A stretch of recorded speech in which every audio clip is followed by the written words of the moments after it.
recently, the mainstream decided to blow the whistle on one aspect of how the media works, and now it's coming back to bite them in the ass. Left-leaning outlets made a big story about how Sinclair Broadcasting had its anchors read a script warning against fake news. Sinclair owns over 190 news stations across the US, the most local stations of any one broadcasting group. And they had all their anchors saying the same thing, watch out for fake news, using the exact same script. And since Sinclair leans to the right, left-leaning outlets decided to make a big deal over the story. CNN, NBC, all of them ran stories about how messed up that was, and how Sinclair is playing with fire in that they're supposed to be reporting the news, not just using their outlets to spread their own propaganda. Which I can totally agree with. News outlets should not be using the airwaves to spread their own agenda, especially as the viewers don't know that's what they're seeing. They think they're just seeing the news when really they're seeing corporate propaganda. That's no good. I agree with the mainstream on that. But the problem is the mainstream does it too. Case in point, what just happened with NBC News.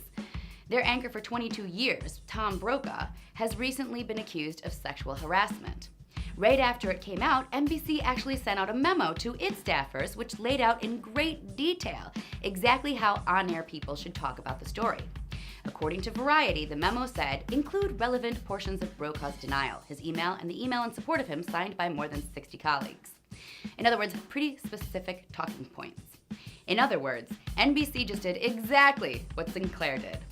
So the mainstream left is just as guilty as Sinclair on the right of using the airwaves to spread their agenda at the masses and pretend it's news. In other words, NBC just did the exact same thing they reported Sinclair for doing, which makes them look pretty hypocritical, if you ask me. Take CNN's Brian Stelter. He covered the Sinclair story like crazy, acting as if what they were doing was insanely evil. But then when it came to the NBC Brokaw cover-up, he remained pretty much mum, clearly showing his own bias. It's a classic case of people living in glass houses and throwing stones, which is why the mainstream house looks to be crashing into a million pieces.